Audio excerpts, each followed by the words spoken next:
Let me welcome you to Detox Living, where we bring you tips, truths, and testimonials to power your toxic-free living. I'm your host, Coach Gessie, fibroid survivor and health activist, founder of the DETOXNow.com, a holistic health platform that provides education and supplements to help combat the nutrition health disparities that lead to chronic disease, reproductive health issues such as fibroids, cysts, endometriosis, infertility, and more, as well as lower life expectancy rates. Here, joining me tonight, I am very excited about my sister. She is my sister in this work, all right? Best-selling author and founder of Womb Strong. I am so happy to be joined by fibroid survivor and certified plant-based nutrition coach, Tina Marie Fuller. Hey, girl. Hey, Coach Gessie. Hi. We're up a little bit. Can you hear me okay? How's my Georgia peach doing? I'm doing all right. How about you? I'm great. You know, I want to start this off by saying I love you because, you know, kindred spirits. We are kindred spirits. And we talk about this because, you know, we're in this work of fibroids, advocacy and healing work, and helping educate and empower women to reclaim their lives from fibroids. But ain't no competition over here. This is collaboration over here, because we are sisters lifting each other up so we can lift y'all up, because the stronger we are, we can help more people, right? Absolutely. I like how you said that. That's it. That's it. Reality. Let's get into it, because I need to have this conversation. I've been waiting to have it. So I want to jump into your story, right? Because you know, you got into this work with your own story. So I wanted to start with you telling us, you know, your fibroid story and how you got to do this work. Yeah. So for me, my fibroid journey started out as a result of, first of all, before I even found out I had fibroids, I was already on the journey of trying to heal my womb. Okay. And so happened while in the journey, Okay. I ended up discovering, well, first of all, I ended up getting fibroids and then discovering that I had them. So my story is, when I was 19 years old, my 2-year-old son was hit and killed by a car. Okay. And I made a decision that I would. Don't say that so fast, because I know. First of all, I have to honor you for even sharing your story. Okay, so that alone, thank you for even sharing your story with us, and we honor you and we honor your baby. Yeah. So after my 2-year-old son died, I had made a decision that I would never be anybody else's baby mama. Like, at least for me, my goal was never to become a young mom at that age. I can't even say I was a single mom, because if you live with your parents and then you got siblings and everybody, I didn't have a single mom reality, but I was a single woman with a child, right? Okay. And at 19, when I was 19, my son was hit and killed by a car when he was 2 years old. So imagine those range of emotions. Yeah. I went from an everyday teenager to 16 and pregnant, 17 with a kid, still in high school, at the same time now in cosmetology school and high school at the same time, still graduated on time, then still went off to college. And after my freshman year of college, my son got hit and killed by a car, right? And as you can imagine, at that point, everything that I was doing was about and for him. Yeah. It was like, okay, I got this kid I got to take care of. I ended up in cosmetology school because I had daycare. Wow. I had Pampers. I had clothes. I still had prom. Right. I had stuff happening, right? And so now here I am. And again, I made the decision I would never be anybody else's baby mama. And the next time I have a baby, can you tell us what that meant when you said you wouldn't be somebody else? Do you mean, what did that mean? That meant the next time I have a baby, I'll be married. Okay. Gotcha. And then within that realm of covenant, then we'll have some more children. Gotcha. Right? I understand. So here I was 1 month before my 32nd birthday. I got married. Like right at the cusp to 34, it was like, okay, it's time to pop these babies off, because see, the next baby gonna help me get over the pain and trauma of the last baby, because I never his death. I just the rug because I didn't think I was strong enough to deal with My it. God. And I still, if I was at that time frame, it was too much. Yeah. I was still processing being an everyday teenager to being a mom, and then now all of the range of emotions with having each child, right? And so now here I am, 34, trying to get pregnant, and it ain't working. And you know, sometimes people have suggestions for you as if the sex position is the problem. Girl, it's like, girl, do don't get started. Stand on your head. And you trying all the foolish things, right? It ain't the position. It ain't the right? position. It's not the position. That's not the problem. Okay. And so when I realized it wasn't happening, I started doing all this research, how to get pregnant naturally. And I was doing all the changes, right? And 6 months went by, 7 months went by, 8 months went by. And I was like, okay, let me call my gynecologist. Now, for me, I had a holistic gynecologist. Oh, wow. So you were raised with a holistic mentality. Is that how was your home a holistic home? No. Did y'all do roots, and herbs and stuff? No. Okay. No. So how did you get there? Well, okay. So I guess I left a big section out. Yeah, I'm about to say, hold on a second. Rewind. Okay. And then at 27, I moved to Atlanta, running from the trauma. Like, I can't be there no more. Every street remind me of his death. Where was this? Ohio. In Cleveland, Ohio. Okay. That was home. Yeah, that's home for me. And I live in Atlanta. Okay. So every street, everybody knew. And I'm like, I just can't be here no more because I can't heal. So came to Atlanta. And when I got to Atlanta, something told me to start seeking out a holistic gynecologist. Wow. I can't even say why, other than at this stage, it was right? Because the things that my doctor told me is different than all of the hundreds of clients that I have serviced at this point, right? So here I am trying to get pregnant, and she's doing basic tests. And what we found out is that my hormonal levels at 34 were closer to menopausal than they should have been. Wow. Right? At this point, I'm starting to make even more changes. And then about maybe a year later, I'm feeling a nagging sensation on the bottom right side of my abdomen. I called a gynecologist because clearly my senses are heightened. I'm pregnant, so if I feel something. So I go. Well, you're paying attention. Everybody's not paying attention to their bodies, so that's kudos to you that you were paying attention. Because a lot of people are doing that, but they're not paying attention and listening to their bodies. Yeah, because the nagging sensation on the scale of 1 to 10 was like a 1.5. So it wasn't even intense or anything. So I called the doctor, schedule an appointment. I go in and she's pushing on my stomach. She's like, I don't feel anything. Your uterus is where it's supposed to be at. It feels the size that it's supposed to feel. And I advocated for myself. I asked, well, can I get an ultrasound? And she said, sure. Can you come back tomorrow when the tech will be here? And I said, yes. We got to stop there. We got to stop there because we're going a lot. We're going through a lot, and I got to make sure people hear that. What she just said about advocating for herself, there are times something is wrong, and the doctor will try to act like nothing's wrong, right? We'll try to say, yeah, no, everything's normal. You know what? She advocated for herself. Kudos to you, Tina, for saying, you know what? And you knew to ask for the next thing, which would be an ultrasound, right? And if she would have said no, I'm sure you probably would have went to another doctor to get another opinion from someone else. I was so unholistic, so I don't even know what I would have done, but something told me to just ask for one.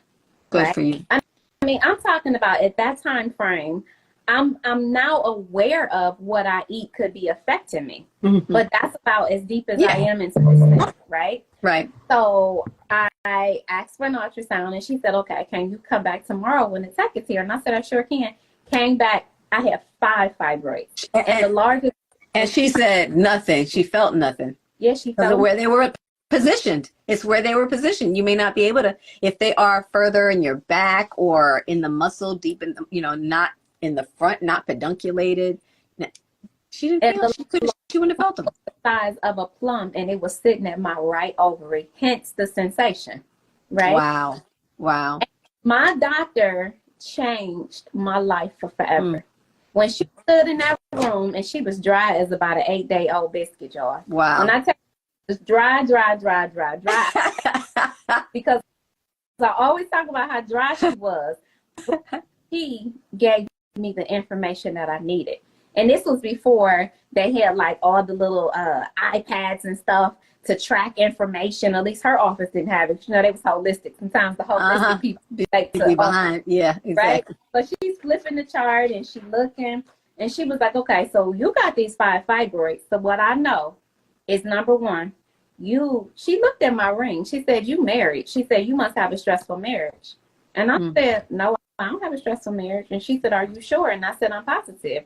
She said, well, you must have a stressful job. And I said, no, I don't have a stressful job. She was nailing it, though. She was nailing the stress piece. She was like, trauma. You got trauma. Yeah, it's trauma. It's the trauma. I said, well, I definitely have trauma. I'm just now, over like the last year, able to mention my son's death without like, there will be like this gag reflex. Yeah. I would like stutter over the words. I would stumble as I was trying to say it. So when I went to tell her, I had to gather myself for a minute. Yeah. And I was like, okay, yes, I have trauma. My 2-year-old son, but of course I ain't saved it strong. My 2-year-old son was hit and killed by a car like 9 years ago. And actually it wasn't 9. I forgot how many years ago. I stopped counting. That's a sign of healing right there, because I used to know the date, the moment, the time, the seconds. When you stop counting, it's the sign of healing. At that time frame, I don't remember how many years it had been, but I let her know that my son had been hit and killed by a car. I haven't dealt with it yet because I really I don't know how. She looked and said, well, you need to figure out how to deal with that, because you're sitting up here with these fibroids, and the fact that you have fibroids is the thought of you not dealing with that trauma. And what I also know is you need to change your diet. Go ahead. What is her name? Go ahead. I ain't saying, for 2 reasons. Number one, she was dry as a biscuit, and number 2, she don't practice no more. Okay. She still did.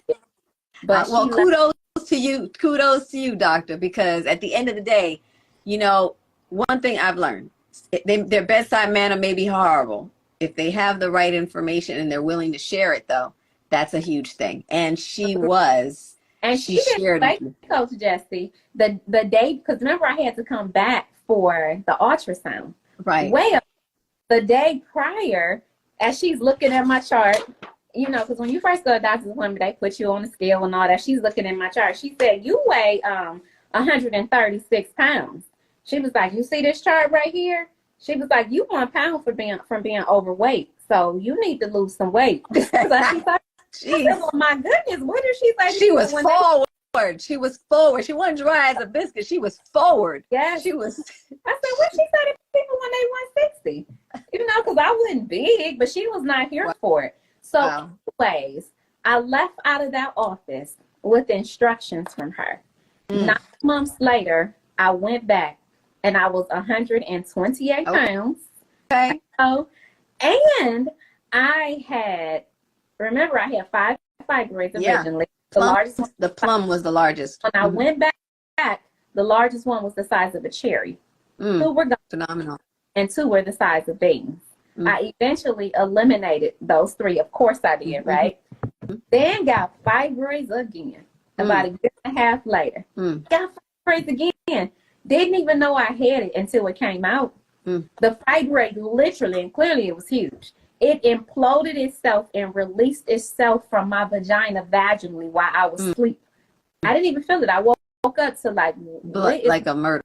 Why is it cold? Why is it wet? I pulled back the blanket and it looked like a crime scene. Yeah, that's what I just said. It looked like a crime scene. Red painted chitlins. It was a mess.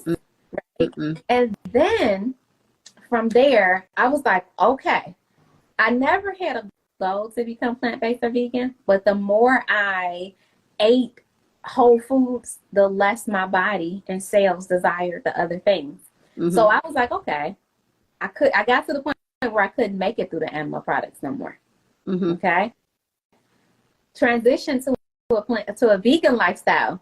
did it all wrong and grew a fibroid. Yeah, well, that was my next question. So before we go into that part, I did want to pause because one of the things, you know, we break down key root causes of fibroids in our book, and fibroids. And one of the critical ones, as I know you know, is trauma, is stress, right? Chronic stress. And that chronic stress clearly was expressing itself in the fibroids the first time, right? Was it stress again the second time, or do you think was it where were you on your journey? Was that still playing a role? So or was it just diet at that point? There's so many factors that go into all this. Because remember, I told you the doctor was like, "You must have stress," and I was like, "No, I didn't," but I actually did. A lot of times we don't identify stress as stress. Yeah, I just frustrated about some things. Yeah, but now from this state of mind, looking at family dynamics, I'm like, I was stressful. Yeah, I was a stylist, salon owner with a stylist. Of course, I was stressful. Of course, frustrating me. Of course. So there was stress, and then there was trauma still, right? Yeah. And so from the first time of getting fibroids to the second, there was still stress. Yeah, from of course, family things and infertility. And the fertility, you were also trying to, it was a lot of that happening, and it was a snowball continuing. Well, three forms of stress that absolutely. I'm aware of. And financial stress too, because all them tests going back and forth to the reproductive endocrinologist, paid out of pocket for HSGs, $6,000. HSG is a hysterosalpingogram, which is a test where they actually put contrast fluid through these the catheter, and then it goes through your tubes to see if you have any blockages. It is one of the baseline fertility tests because they want to see if there are any blockages, and it is expensive. Absolutely. Yeah, and that's just one set of tests. So financially, there was so much happening.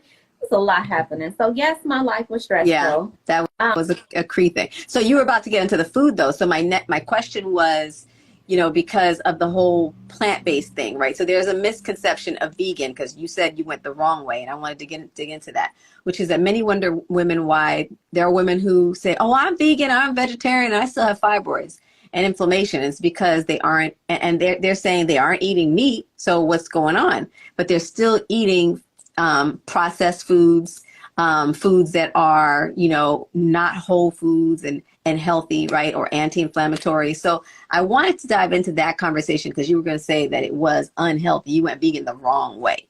But like, let's talk about that. So for me, again, it was never my goal to enter that lifestyle. It's like the most organic experience of transitioning that I've ever heard of, right? Well, I got there and was like, okay, I'll never have fibroids ever again. And I was like, wait, you get it. There is deciding to go plant-based when you say there. Okay. Yeah, that's the there. I arrived there. And I was arrived. Again, because remember, it was not a goal for me. Yeah. It was, I could not, we got to the point that we would not eat it inside of our home, any animal-based products. So we would go to like Houston's and get wild caught salmon, or we would go to Yeah Burger and get an organic turkey burger. So it was like we ate those things out, and we would order, and we wouldn't make it through the animal product. We would only eat our. And one day we were just like, you know what? We don't more. Like I think it's over. And so that's how it literally happened. And so now here I am, like, okay, I'll never have fibroids ever again, and I'm way excited about it because I'm not eating animal products. And I'm not eating soy. I know to stay away from soy. Gelatin, and I don't eat chemical burgers. I've never had a Beyond Burger or sausage or any of that. And I've been plant-based for 7.5 years. But I have had an Impossible Burger or two when they first came out. Okay. But other than that, I had never had any other processed products. Well, what I was doing wrong was I was overly excited about the fried cauliflower and fried oil. There was too much starch-based foods. There were far too many carbs. There was some sugar involved too. For whatever the reason, I thought that every week I could make a banana pudding because it was dairy-free. And my And it's like, if it's not chocolate, it ain't nothing. So if I'm certain, if it ain't chocolate, all right. So I was making a banana pudding every week. Why? Because I was devouring it every week. Mm-hmm. So there was the sugar from the banana pudding. There was all the spelt waffles and pancakes and gluten. It was too much. Yeah. And I looked up, and it was 9 months. I used to say 6 months, but I went back in my journal and counted down the time. I grew a 13-centimeter fibroid in 9 months. Wow. Vegan. And you were still dealing with the same stressors, right? In terms of your overall life? I had started working through some of them already. So not the same level at all. No, but what I'm saying is they're not at the same level, but you're still working through them, right? Yeah, but not like the way I was. No, right. So you made major, like if you said they were all at 20, right? Mm-hmm. Let's say the financial stress, the stress and the trauma related to your son, the stress related to family dynamics, and then the work, being a stylist, half, 60%. Yeah, I would say at least half. Okay. But I definitely believe in that time frame, it was more of what I was eating. Okay. About the fries. We was going out to the spot where you go and you get the French fries in the white cup and they put extra in the bag. I was eating those every week. So I know for certain. Well, it's not me, right? That's what you're saying to yourself. It's not me. So I do want to give some insight here, which is really good. So one of the things that, again, that we share also is that everybody's reaction to food is not going to necessarily be the same, right? Because genetically, if you have a genetic, what do you call it? A genetic polymorphism of the COMT1 gene. If you have not just an irregularity, but the COMT1, they call it a variation of that gene. That variation may cause you to upregulate, all right, the metabolism of estrogen, all right? So what that happens is, because I know there's women like, the minute I eat meat and, she says, or I may eat whatever it may be, I feel it, my body reacts very quickly, right? So, and I'm not saying this because I'm telling you to go eat meat, because, earlier in this year, we shared how if you feel like you need to eat meat, that you should eat grass-fed, you should make sure you have pasture-raised, if that works for you. Everybody's diet, your body is going to tell you what works for you. Your genetics is going to tell you. I don't eat any meat. My health issues, it does not work with my health issues whatsoever. So the reason we're saying this is because there are certain people who will not, they'll say, well, that doesn't happen to me. Okay, but there's a reason, because your genetics may be different. You may not have the COMT1 gene that actually upregulates the metabolism of estrogen. If it downregulates it, you're going to feel like, oh, I can have dairy, or it doesn't mean that it's doing you good, but you may not have the same response that someone else has. All right.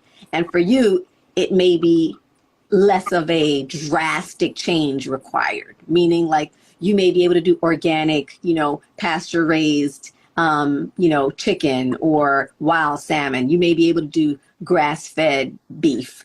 You may be able to do it. Somebody else may not be able to do it because of their genetics. All right. But you clearly, you saw in 9 months, Tina had this reaction, and she was eating gluten. She wasn't eating even meat. She was eating fried, foods. But this is about, if you're going to eat whole foods, they need to be in a healthy manner. And that is what she's talking about right now. She's talking about the oils. She's talking about being a starcharian. She's talking about gluten. That is, it wreaks havoc on your gut. So go ahead. Yeah. I don't even know what I was about to say. You were talking about how in 9 months you grew a 13-centimeter fibroid, and the things that you had in your diet were the fries. It was things that it was connected to the oils. It was the gluten. It was connected to sugar, right? It was connected to things that they're just not good for you, period. Yeah. Yep. And that's exactly what happened. So that was the third time of me getting fibroids, right? Third time. And by the time I found out that I had them, from that point up, it took me 45 days to shrink it down half the size. Wow. One, and to make changes. But let me be very clear. Let me be very clear, and I need everybody to hear this. Mm-hmm. Our diet and our nutrition, right? Is you just cracked me up. It's because you said, let me be very clear. I'm giving you my ears because I want y'all to listen. Tune in. When somebody says, let me be very clear, you better lean into what they're saying. Go ahead, girl. Our diet is going to make up 65 to 70% of the healing. There's still other factors. Yep. You have to deal with. Yep. Right? There's still other aspects, and I'm sure we might get into some of that. Yeah, absolutely. I don't want to interrupt you. I'll come back afterwards to talk about something, but go ahead. Let you go to the next question. I just outlined how I got fibroids 3 different times. No, and so we talked about how trauma is a root thing. Stress is a really, really critical piece. And some of the other things that we outline in our book, And Fibroids, and I want to give a huge shout out because we're going to dig into Tina's book, Wound Strong. We're going to dig into this. And but one of the things that we talk about in our And Fibroids program is vitamin D deficiency is a huge. There's actually research. We dig into it. All of the studies are linked in our book and Fibroids manual and guide. They are linked. That's one of the reasons we did a ebook first, is because we wanted you to have the links directly to the white papers, to the research, that it specifically talks about how your vitamin D hormone is the #1 hormone your body uses to fight inflammation and tumor. Okay.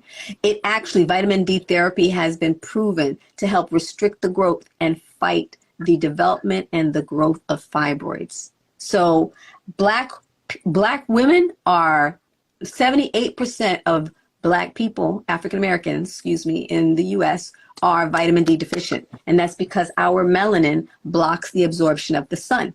So because our melanin blocks the absorption of the sun, that means we have to be out in the sun more in order to activate our melanocytes to allow our bodies to absorb the UVB rays, to convert those UVB rays. And it's got to be midday sun, not just any sun, midday sun that your body absorbs and then converts it into vitamin D3 hormone. Now, here's the deal. Most of us at midday, we're at work somewhere. We're not outside basking in the sun. And the more melanin you have, the longer you have to be in the sun. So what does that mean? This is one of the 3 things that we have identified as the 3 preventable health issues that are critical to our overall health, connected to things like fibroids, vitamin D deficiency. That's why it's a critical piece of our kit.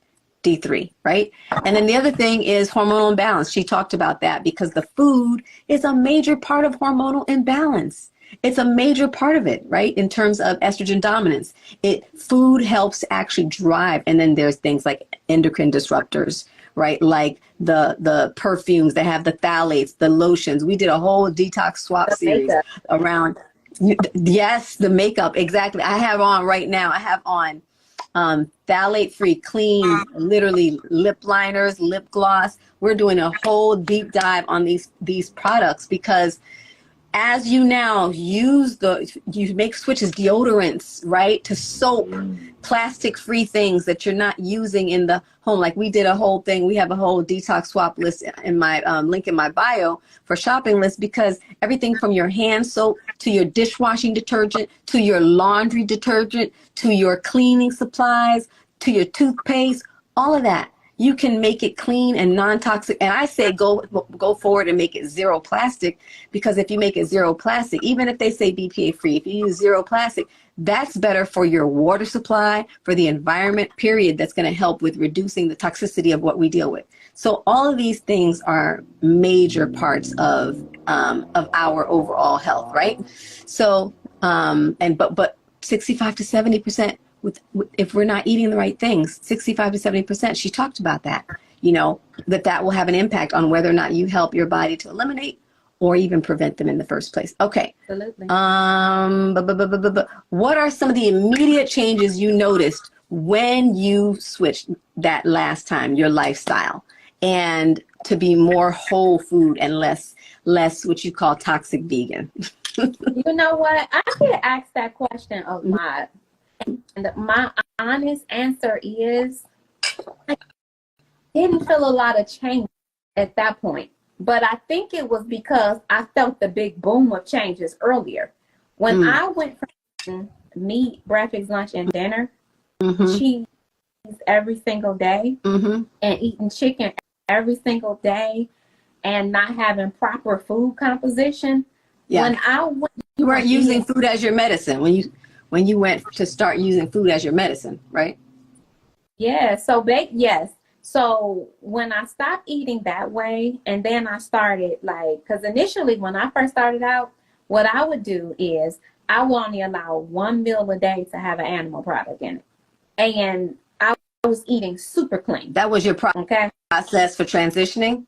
Yes. So when I eliminated all the whites, all the high fructose corn syrup, and then I'm eating only one meal a day that has an animal product in it. When I went from what I was doing to that's when I felt like this awakening inside of my body. I still remember telling my husband, the drastic shift. Yeah, I still remember telling my husband for the first time in my life, I feel like the way a woman probably is supposed to feel. Like this. It almost felt like lighting was vibrant, vibrant energy, like vibrator energy. Vibrations. Well, the vibrations of being a vibrant person, feeling so vibrant. That feeling was amazing. It was like this high, and I was living it every day, right? So the more I incorporated more fruits and vegetables and nuts and seeds and ancient grains and legumes and stuff in the whole, I never got back that same level of feeling that I got at that time. Because it was such a drastic change, though, right? But the fibroids went away. Yes. So that was a big. Were you not symptomatic that time? Were the fibroids not symptomatic? Okay. Period. Well, that's why you didn't. Got it. Whether the first 5 or the one I didn't even know that I had that came out, or even the 13-centimeter fibroid, I've never had heavy periods. My period, when I was I started my period at 11. So from 11 up until my mid-20s, my period would be 2 or 3 days. Wow, that's the way it's supposed to be. Yeah. 2 to 3 days. Mid-20s up until this age and stage in life, my period is usually about 3 days. That's great. So I never had a period that's 5 days or 6 days or any of that. And I'm saying that to say, period, to hear this. This is the part I want y'all to hear. Y'all listen in again. Just because you have fibroids does not mean you have to be suffering. When you say that again.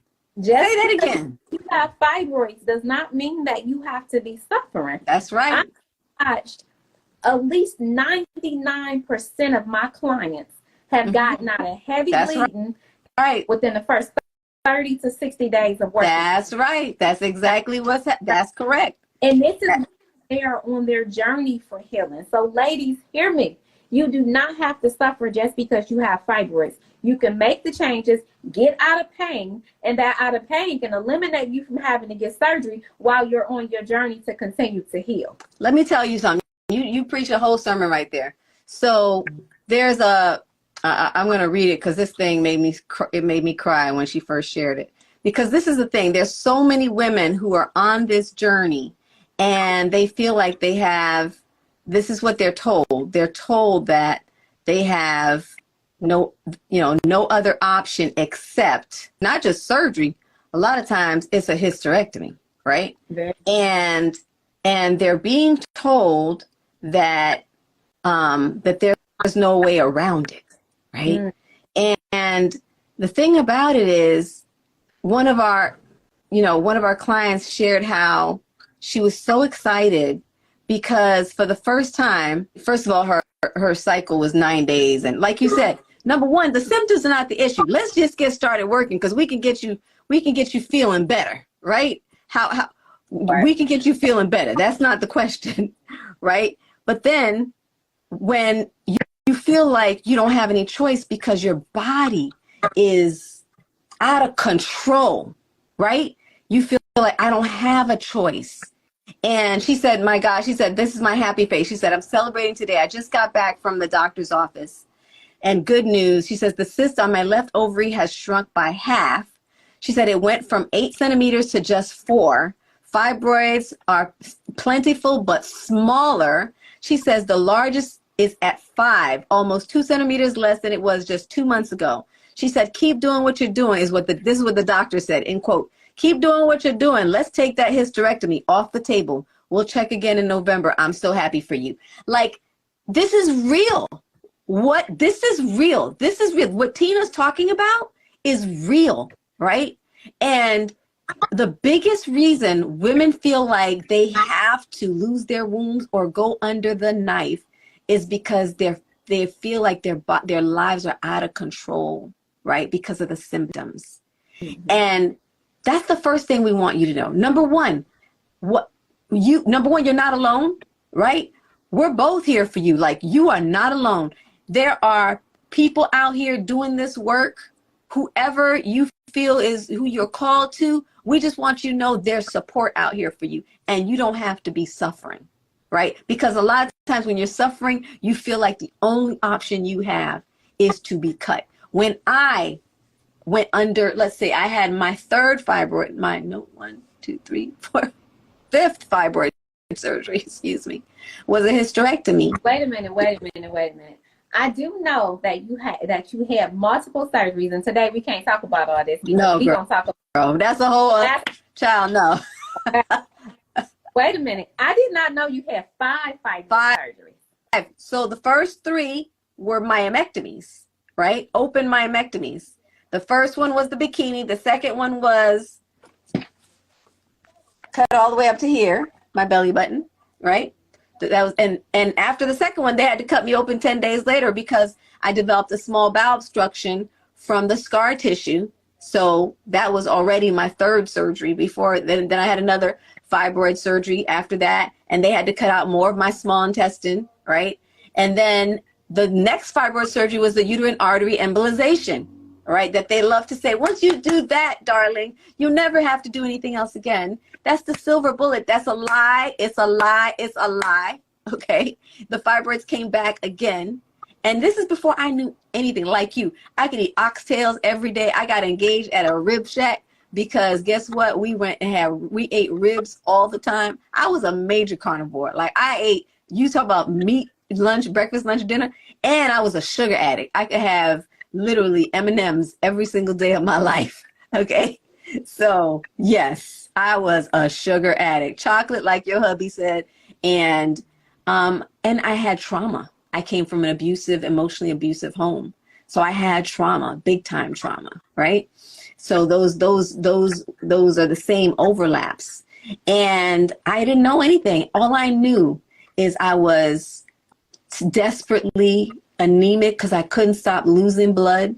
All I knew is that I was in severe pain. I didn't know what, I was so weak, and I didn't know why I was anemic, right?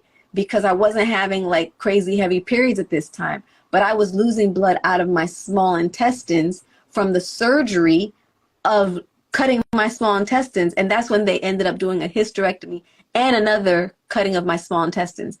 When I tell you, this is why I say to you that if you don't have to be cut, listen, no shame for any woman who decides they want to have surgery. No shame. No shame if you feel like that's the way you need to, because your disease, your fibroid disease is so advanced and you don't have the wherewithal to make the kind of investment in your health that you need to in the time span that you need to see some sort of response in terms of intervention. No shame if you just want to go that route. We just want you to know that that's not the end of the story, all right? That once you are cut, that's the beginning of a whole other story. Okay. I'll add something else to that too, Coach Gessie, because I think it's important. First of all, I'm so sorry that you had to go through all of that. When I tell you it is beyond extreme, I've not heard a story like yours before. And in this work, I have coached a lot of women where I have heard nightmare stories, but I've not heard a story like yours before. It is disheartening on every level. Okay. And the aftermath of it is just really, it's a wreck. The wreck. It's that. It's a medical wreck. It is. It is. And that's why we work so hard to help you not end up there, right? Absolutely. Because I met with one of my IG lives was with a GI, because after the whole Lisa Marie Presley thing came out that she died of a small bowel obstruction. I've seen the replay of that live. Yeah. Was that like, because like, you know how women love to say, oh, my doctor said my scar is fine. It healed really well. But they can never tell you what your adhesions look like, because there's no scan that tells you what adhesions, which are the scars that are inside your body uses to heal the cuts inside. The internal scars are called adhesions. And there's no scan that a doctor can do to show you, oh yeah, you don't have adhesions. The only way they find out you have adhesions is and you form adhesions. Your body has to form adhesions as part of the healing process. Anytime it's cut. Too, right? Huh? Is that the same thing as scar tissue? Yes, adhesions are scar tissue inside. Adhesions is the medical term for scar tissue that forms inside to heal the scar inside. Okay. And they form, it's a sticky tissue. That's why it's called adhesions, because it sticks to other things, but it's what your body needs to form in order to heal the scarring that happens. Meaning, like, it's cut. Once an incision is made, your body has to fuse together, and it forms scar tissue to fuse. And that scar tissue forms a sticky thing called adhesions. No matter what surgery you've had, if it's been a tummy tuck, if it's been a gastric sleeve, if it's a gallbladder surgery, an appendectomy, if it's a myomectomy, if it's a C-section, whatever you've had, once you are cut, you have a lifetime risk of forming a small bowel obstruction. A lifetime risk. I don't think people understand that. A lifetime risk. That means like Lisa Marie Presley, years after she had her bariatric surgery, years later, all right? Years later, she formed a small bowel obstruction that strangled her intestines, and it caused her to have heart failure. Wow. That's what I'm saying, is that understand. And that's why, you see this thing right here? I take MAS and D3, because remember I told you about inflammation. This helps with scar tissue, helps to restrict the growth of scar tissue and inflammation every single day. Because guess what? I can't afford for no more scar tissue to be forming any kind of obstruction in my body. But they don't tell you. Also, there's physical therapy that you can do around your scarring, your incisions, that help to soften the scarring internally, so that they become more less rigid and provide more give. Okay, it's really important, because they don't tell us these things, Tina. They don't tell us. Neither tell us either that if you do, so if you go get surgery, right? Let's say you say, bump it, take this uterus out, because I don't want to be bothered with it anymore. You haven't, is basically your body's intelligence. Your body is saying, okay, we got all this excess waste inside of the body. Yeah. We can't just let it roam freely. So we're going to gather it and we're going to take it away here. You get a hysterectomy, now we're going somewhere else. I cannot limit. I say that again. Say it again, because people don't think that. That got a hysterectomy and later on ended up with breast cancer. Breast cancer. Or ended up with some type of autoimmune disease or something. So the reality is we have to do the work regardless. Regardless, we got to do the work. And this is why I say to them, regardless of whatever route you choose, don't think that lifestyle change is not something you have to do, and lifestyle change. I would love for you to not have to ever encounter and have to deal with the lifetime risk that I have to deal with because of my surgeries. I would love for that. But if that's what you choose, because it's what you feel needs to save your life, please understand that you still need to do the lifestyle changes that help to attack it at the root level, so that you're not dealing with estrogen dominance developing into thyroid issue or breast cancer, or developing into something else. Because the issue, as Tina so beautifully said, is still present. If it's not, you're just, think about it as the tumors are symptoms. They are symptoms of the root issue that's there.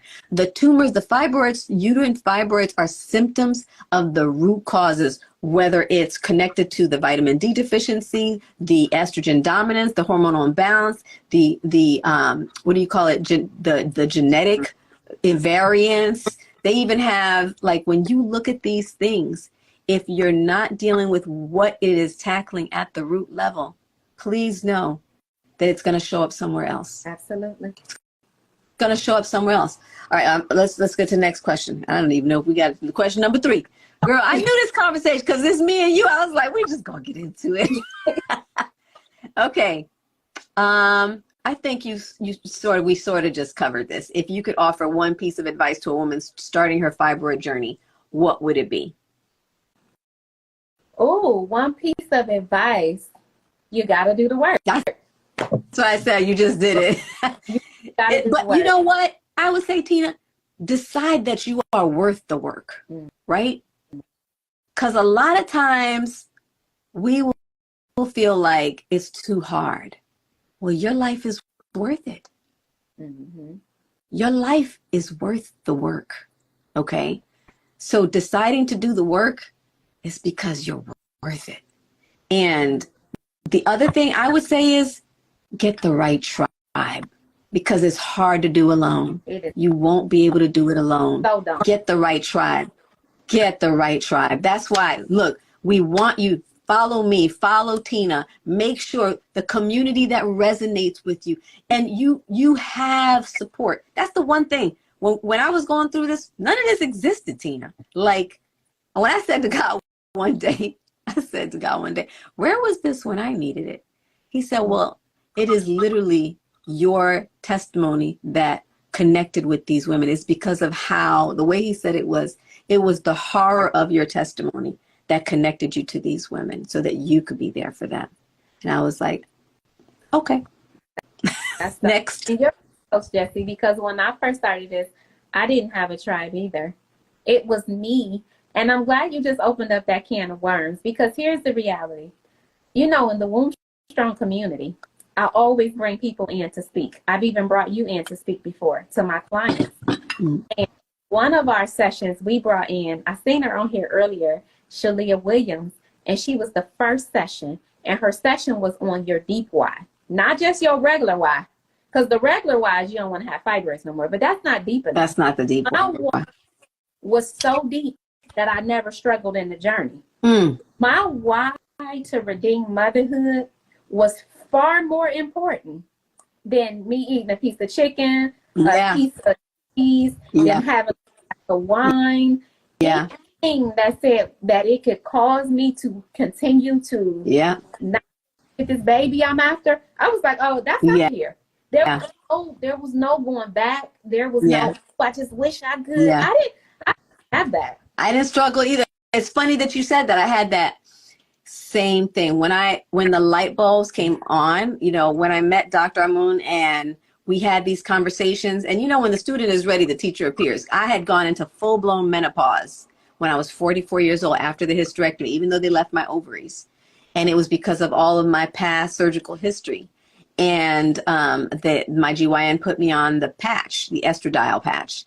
And I had enough people speaking to me and saying, listen, those are connected to fibroids, cancer. They help accelerate the development of cancer. And I was like, well, I don't want to go from fighting fibroids to fighting cancer, you know? And I remember one day I was in my office, which is now my baby's room. And I remember saying, I was just doing some work, and I heard the voice of God just clear as day say, take it off now. And I ain't, you know, when God says something, you know exactly what he's doing. I ain't, what you talking about? It was the Band-Aid that was the estradiol. And I said, okay, I'm ready. I'm ready for the natural remedy. 2 weeks later, I met Dr. Amun, who's now my partner. And, you know, that's when I learned about, and the minute he started saying estrogen dominance, Tina, it all clicked. I was like, that makes perfect sense. Oh my God, that all of it started to boom, boom, boom, boom, download. And I didn't look back not one day after that, because I was so tired of being sick, Tina, right? I was so tired of being sick that I said, oh, is this what's in the way? And I have to say, I was not just, like I said, just a little bit of a meat eater or a toxic processed food eater.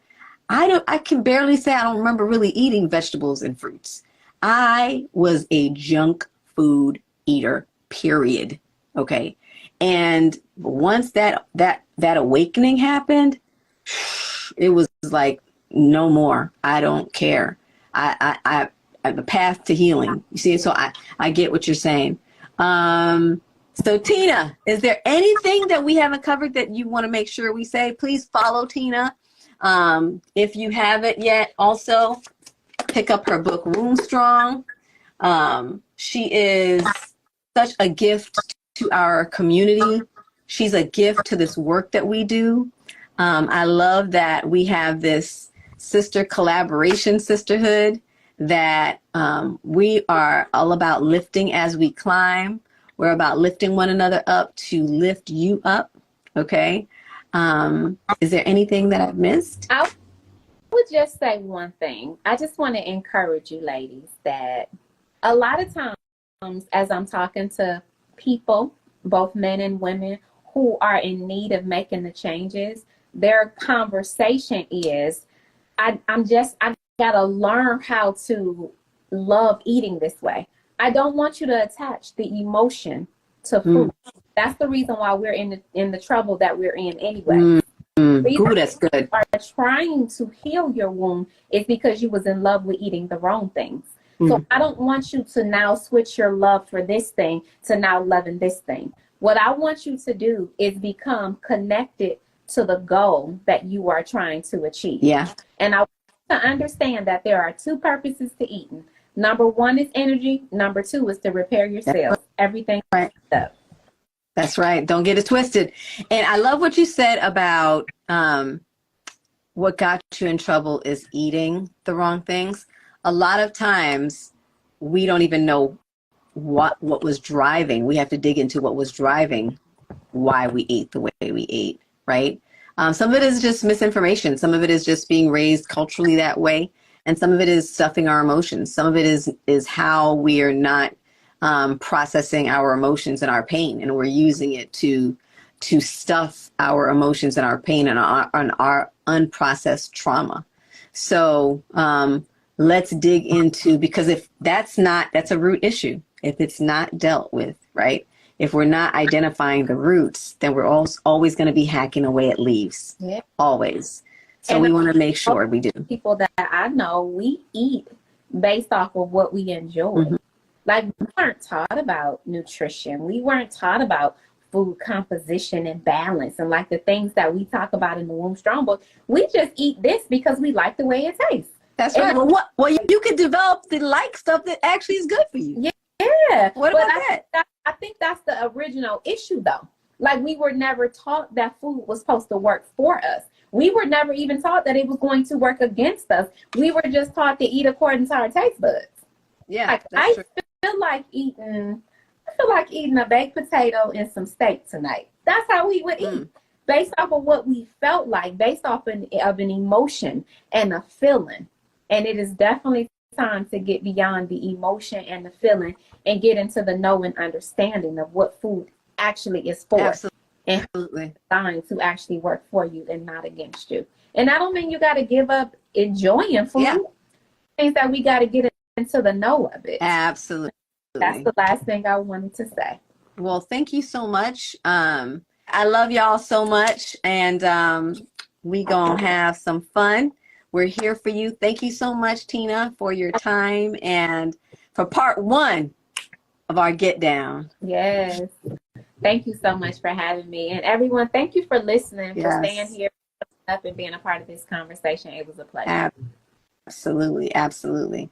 Thank you, everyone. And everyone, thank you so much for being with us. We're just grateful for you joining us in these conversations, these detox living conversations, and trusting us to be a voice in your life.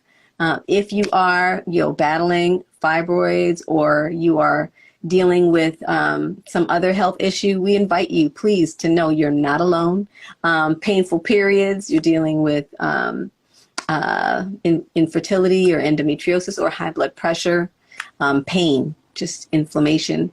We want you to know that you're not alone. We're here for you. We invite you to take our free quiz at the link in my bio, or book one of our free weekly group consultations, or one of our free private options, to know that how we can help you, because we are here for you.